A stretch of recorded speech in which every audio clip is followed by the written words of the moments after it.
మాతృదేవోభవ పితృదేవోభవ ఆచార్య దేవోభవ. శ్రీ కోదనామ సంవత్సరం జనవరి మాసం ద్వాదశ రాశి ఫలితాల్లో భాగంగా మీనరాశి వారికి ఈ మాసం ఎలా ఉందో మనం మాట్లాడుకుంటున్నాం. మీనరాశి అంటేనే సముద్రం, రెండు చేపలు ఒకటి పైకి ఒకటి కిందికి తిరుగుతూ ఉంటాయి. అంటే జలశక్తికి వ్యతిరేకంగా ప్రయాణించేటువంటి ఏకైక జీవి ప్రపంచంలో ఒక చేప మాత్రమే. చివరి రాశి మోక్ష రాశి. మరి ఈ రాశికి ఒక విధంగా చెప్పాలంటే అద్భుతమైన దేవతల యొక్క నివాసం ఈ రాశిలో ఉంటారు. అనంత పద్మనాభ స్వామి మీనరాశికి చిహ్నం.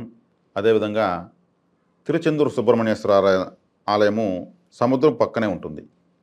సముద్ర శక్తిని ఈ రెండు దేవతలు మీకు తెలియజేస్తారు. ఈ రాశి వాళ్ళు తిరుచెందూరు సుబ్రహ్మణ్యేశ్వర ఆలయం తరచూ వెళ్ళి వస్తూ ఉంటే విశేషమైనటువంటి ఫలితాలను, అభివృద్ధిని వీళ్ళు చూసినందుకు ఎవరు చూడరు.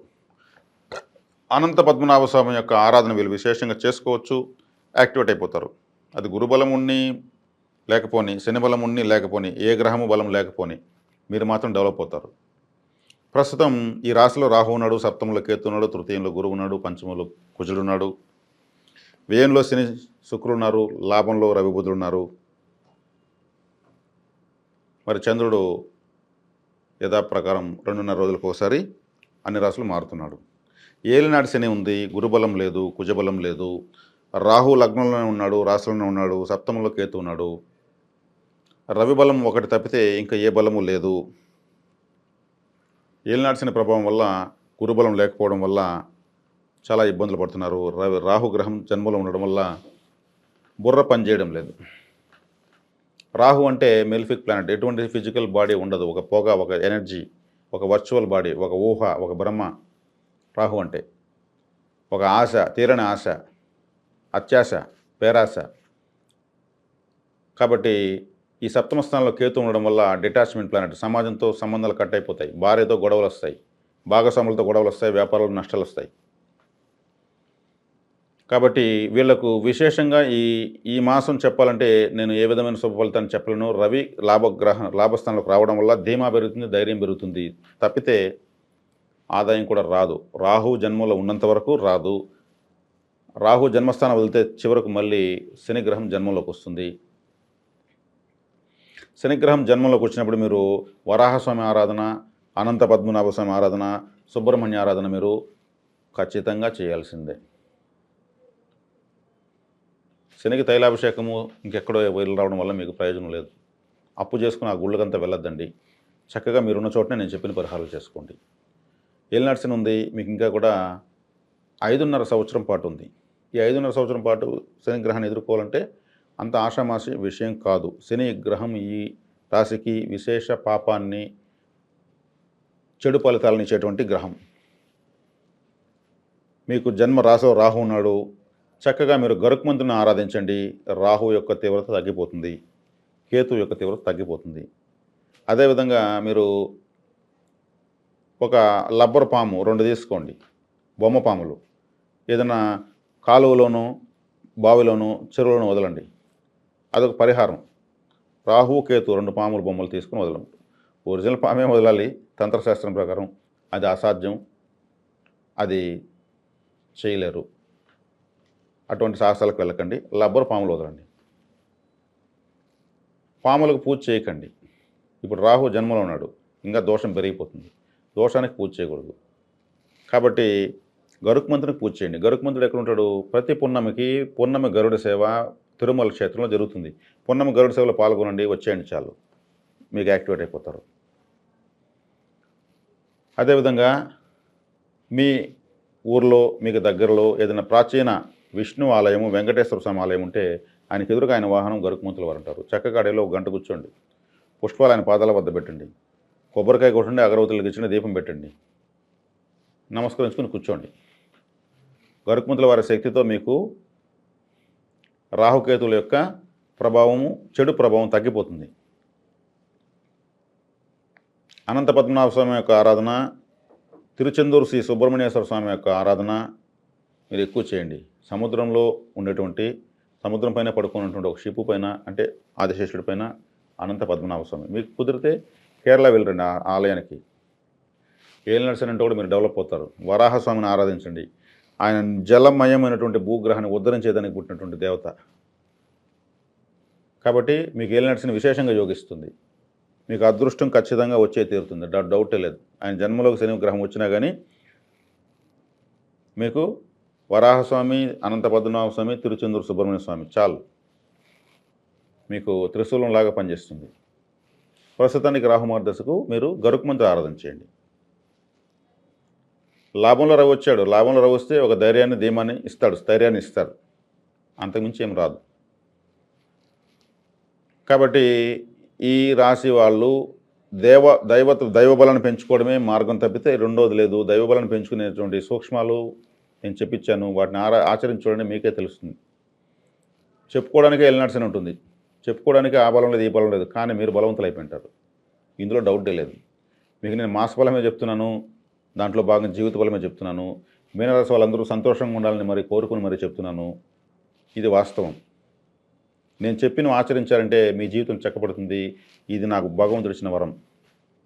నమ్మి ఆచరిస్తే అది మీకే తెలుస్తుంది. ఇప్పుడు వ్యతిరేక గ్రహ పరిస్థితులు, ఏలినరసింహులు అనే తీవ్రమైనటువంటి గ్రహ సంచారం ఉన్నప్పుడు యజ్ఞాలకు, యాగాలకు, హోమాలకు, విపరీతమైన ఖర్చులు పెట్టే పూజలకు డబ్బులు ఖర్చు పెట్టి మోసపోకండి. డబ్బులు ఖర్చు లేకుండా మీకు నేను పరిహారాలు చెప్పాను. ఖర్చు పెడేసిన డబ్బు తిరిగి రాదు, ఫలితం లేకపోయినా రాదు, ఫలితం ఉన్నా రాదు. నేను చెప్పినటువంటి రకరకాల పూజలకు మీరు పెట్టడం వల్ల ఫలితం కూడా ఉండదు. అది ఇప్పటికే మీరు అలసిపోయి ఉంటారు. డబ్బులు ఖర్చు పెట్టి మీరు నెరవలకు పెయింట్తో నామాలు వేసుకునే ఉంటారు. ఇంకైనా దయచేసి అటువంటి ఖర్చులు పెట్టకుండా ఆపండి. దైవ బలాన్ని పెంచుకోవాలంటే మీ కన్నీళ్ళతో భగవంతుడి పాదాలు కడగండి, ఆయన కరుణిస్తాడు. దానికే మన ఆవేదనకు, మన అభ్యర్థనకు, మన వేదనకు, మన యొక్క మానసిక శోధనకు దేవుడు కరుణిస్తాడు తప్పితే మన పెట్టే ఖర్చులకు దేవుడు కూడా అసహించుకుంటాడు. కాబట్టి ఎక్కువ ఖర్చు పెట్టి చేసే పూజలు ఫలితాలు ఇస్తాయి, ఖర్చు పెట్టకపోతే పూజల ఫలితాలు ఇవ్వవు అనుకోవడం భ్రమ. కానీ ఆ విషయంలో మీరు ఇప్పటికే నిష్ణాతులై ఉంటారు. ఈ ఖర్చులు పెట్టి ఎవరెవరో ఏదో పరిహారాలు చెప్పారని అవన్నీ చేయకండి, నష్టపోకండి. ఏదో రత్నాలు చెప్తారని వేసుకోకండి, అవి పని చేయవు. పని చేస్తాయి, మరి చేయవు. అంత కన్ఫ్యూజ్ ఉన్నప్పుడు వాటిని ఎందుకు తీసుకుంటారు? చేసి చేయనటువంటి పరిహారం మనకెందుకు? దైవబలం స్ట్రైట్గా మీరు భగవంతుని మాట్లాడుకోండి, డిబేట్ పెట్టుకోండి, మాట్లాడండి, దేవుడితోనే మాట్లాడండి. ఏదో ఒకటి ఐసాపైసా తెలుసుకోండి. మాకు జీవితం కావాలంతే. వెళ్ళినట్టున్నంత మాత్రం బతకలేమని గ్యారంటీ ఏమన్నా ఉందా? బతకూడదు ఏమైనా ఉందా? లేదా? అట్టంత లేదే. వస్తాయి, వచ్చిందో అని పోతాయి. ఖచ్చితమైన దేవతారాధన మీకు చెప్పాను. కాబట్టి మీన రాశిని యాక్టివేట్ చేసుకోవడం చాలా సులభం. భక్తి జ్ఞాన వైరాగ్యాలకు, మోక్ష కారకత్వాలకు నిలయమైనటువంటి మీన రాశి చాలా చాలా పవిత్రమైన రాశి. ఎందుకంటే చివరి రాశి, జీవిత అంతాన్ని, మరో జన్మకు ప్రారంభాన్ని సూచించేటువంటి రాశి. కాబట్టి ఇక్కడ మీకు ఏ గ్రహం అనుకూలత లేదు కాబట్టి నేను వేదాంతపరమైనటువంటి జ్యోతిష్యాన్ని మీకు చెప్తున్నాను. దైవబలం పెంచుకునేటువంటి మార్గాన్ని సూచిస్తున్నాను. ఏదైనా ఉన్నాయంటే రవిగ్రహం ఒక ధీమాన్ని ఇస్తుంది, అది ఒక నెల ఇస్తుంది అంతే. 14వ తేదీ వరకు 10వ ఇంట్లో, 14వ తేదీ తర్వాత జనవరి 14 నుంచి 11వ ఇంట్లో, మళ్ళీ 12వ ఇంట్లో. నెలకోసారి ఆయన ఎనర్జీ లెవెల్స్ మారిపోతాయి. కానీ మీకు కావాల్సింది జీవితం, దీనికి కావాల్సింది దైవబలం, దానికి కావాల్సింది ఖచ్చితమైన మార్గం, దానికి కావాల్సింది దాన్ని అనుసరించడం, అనుసరించి నమ్మడం. సింపుల్ అయిపోయింది. లేదంటే ఇప్పుడు నేను కూడా ఏలినాటి శని ఉంది, మీరు నీలం పెట్టుకోండి, మీరు పలానా హోమం చేయండి, పలానా యంత్రం పెట్టుకోండి, 48 రోజులు మీ పని పాట వదిలేసి పలానా గుడి చుట్టండి, చెప్పులు అరిగిపోయేట్టుగా, కాళ్ళు అరిగిపోయేట్టుగా, మీ పనులు వేస్ట్ అయిపోయేట్టుగా అని నేను కూడా మిమ్మల్ని ఏమార్చాలి. నాకు ఆ అవసరం లేదు. అటువంటివి నేను చెప్పను, నేను నమ్మను. అందరికన్నా ఎక్కువ నేనే తిరిగి ఏమారిపోయి, మోసపోయి, దగాబడి, దాంట్లో ఏమి లేదు తెలుసుకొని, తల బాదుకొని వాటికి నమస్కారం చేశాను. వాస్తవంగా చెప్తున్నాను, వాటిలో ఏమీ లేదు. నమ్మకం, భగవంతుడి నమ్మకం మాత్రమే నడిపిస్తుంది. అది మనకు ఎంతోమంది పురాణ పురుషులు తెలియజేశారు. మీకు ఇప్పుడు కూడా అదే నడిపిస్తుంది. ఇంత కమర్షియల్‌గా, ఇంత టెక్నికల్‌గా డెవలప్ అయిన సమాజంలో కూడా మీరు భగవంతుని గురించి ఎలా ఆలోచించాలని చెప్పిస్తున్నాను. ఇంక వేరే గ్రహ ప్రభావాలు ఏమి అనుకూలంగా లేవు కాబట్టే మీకు ఇదే ఫ్యూయల్ నింపుతున్నా మీకు మీనరాశి వాళ్ళకు. ఈ ఫ్యూయల్, ఈ ఇంధనాన్ని మీరు నింపుకోండి. ఎందుకంటే మీరు ఎదుర్కోవాల్సినటువంటి ఛాలెంజింగ్ 5.5 సంవత్సరం ఏలినాటి రూపంలో ఉంది. తాత్కాలికమైన గ్రహ సంపత్తి. గురువు సంవత్సరం ఉంటాడు, మళ్ళీ మారిపోతాడు. రవి ఒక నెల ఉంటాడు, మారిపోతాడు. కుజుడు నెలన్నర ఉంటాడు, మారిపోతాడు. ఇవంతా తాత్కాలికమైనవే. ఇవంతా ఊరికే మస్కా కొట్టేటువంటి సమయాలు తప్పితే మీకు జీవితాన్ని మార్గం చూపించే సమయాలు కాదు. దైవబలం మాత్రం శాశ్వతంగా, వాటికి అతీతంగా మీకు దారి చూపిస్తుంది. మీనరాశి వాళ్ళు చాలా ధైర్యంగా ఉండండి. పూర్వభాద్ర నక్షత్రం, ఉత్తరాభాద్ర నక్షత్రం, రేవతి నక్షత్రం, ఈ 3 నక్షత్రాల సమూహమే మీనరాశి. పూర్వభాద్ర నక్షత్రం వాళ్ళు కామధేనువుని, గోసేవను చేసుకోండి. ఆవులు కనిపిస్తే వాటికి ఆహారం ఇవ్వండి. గోశాల దగ్గర వెళ్ళి గంటలు సరిపడి స్పెండ్ చేయండి. నందీశ్వరుడికి ఎక్కువగా సేవ చేయండి. గంగిరెద్దు కనిపిస్తే ఇంటికి తీసుకొచ్చి దానికి సేవ చేసి అది మేపేవాడికి ఎంతో కొంత డబ్బులు ఇచ్చి, ఇంట్లో ఏదైనా ఉంటే బట్టలు ఉంటే ఇచ్చి పంపించండి. దాన్ని పాద పూజ చేసుకోండి. శివాలయానికి వెళ్తే నందీశ్వరుడికే ఎక్కువసేపు అక్కడ స్పెండ్ చేయండి. వాహన సేవ, స్వామివారి యొక్క వాహన సేవ, స్వామివారు మీకు వేగంగా కరుణిస్తారు. కామధేను యొక్క ఫోటో పెట్టుకోండి. నందీశ్వరుడు యొక్క ఫోటో పెట్టుకోండి. ఇక ఉత్తరాభాద్ర నక్షత్రం వాళ్ళు రేవతి నక్షత్రాన్ని ఆరాధించాలి. రేవతి నక్షత్రం అంటేనే ఒక షిప్, సముద్రంలో వెళ్ళిపోతూ ఉన్న ఒక షిప్పు. చివరి నక్షత్రం రేవతి నక్షత్రం. 27 నక్షత్రాల్లోకి చివరిది. జీవితం యొక్క అంతిమ సమయాన్ని సూచిస్తుంది. సముద్రంలో ఒక పొద్దుపోయేటప్పుడు ఆ సూర్యకాంతిలో వెళుతూ ఉన్నటువంటి ఒక పడవ, ఒక షిప్ బొమ్మ మీరు తెచ్చి ఇంట్లో పెట్టుకోండి. అటువంటి ఫోటోని ఇంట్లో పెట్టుకోండి. అదేవిధంగా సముద్రం పైన పడుకున్నటువంటి దేవత అనంత పద్మనాభ స్వామిని ఆరాధించండి. తిరుచెందూరు సుబ్రహ్మణ్యేశ్వర స్వామిని ఆరాధించండి. ఎవరు? ఉత్తరాభాద్ర నక్షత్రం వాళ్ళు. మీకు చక్కగా డబ్బులు అందుతుంది. డబ్బులు అందించేది నాకు చెప్పడం చాలా ఇష్టం. మీరు అప్లై చేసి చూడండి. మీరు అప్లై చేసిన వెంటనే రాలేదంటే డిసప్పాయింట్ అవుతుంది. ఒక లెక్క విద్యార్థి ఒకసారి వేసి రాలేదంటే 4 సార్లు, 5 సార్లు, 20 సార్లు వేస్తాడు. వచ్చేవారు నేర్చుకునేస్తాడు. సేమ్ మీరు దీన్ని అప్లై చేస్తున్నాడు. మీ కర్మ కరగాలి కదా. ఒకసారి అప్లై చేస్తే కొద్దిగా కరుగుతుంది. మళ్ళీ అప్లై చేస్తాం అనుకోండి, ఎక్కువగా మీ కర్మ బర్న్ అవుతుంది, డబ్బులు రావడం స్టార్ట్ అవుతుంది. ఇలా అనగానే అలా ఏది రాదు. కాబట్టి దీన్ని చక్కగా అప్లై చేయండి. అదేవిధంగా రేవతి నక్షత్రం వాళ్ళు ఎవరిని ఆరాధించాలి? చివరి నక్షత్రం అయిపోయింది, ఇంకెవరిని ఆరాధించాలి వాళ్ళు? తర్వాత మళ్ళీ ప్రారంభమవుతుంది అశ్విని నక్షత్రంతో జ్యోతిష్ శాస్త్రము. వాళ్ళకి సంపత్తర అశ్విని నక్షత్రము. అశ్విని నక్షత్రం అంటేనే అశ్విని దేవతలు.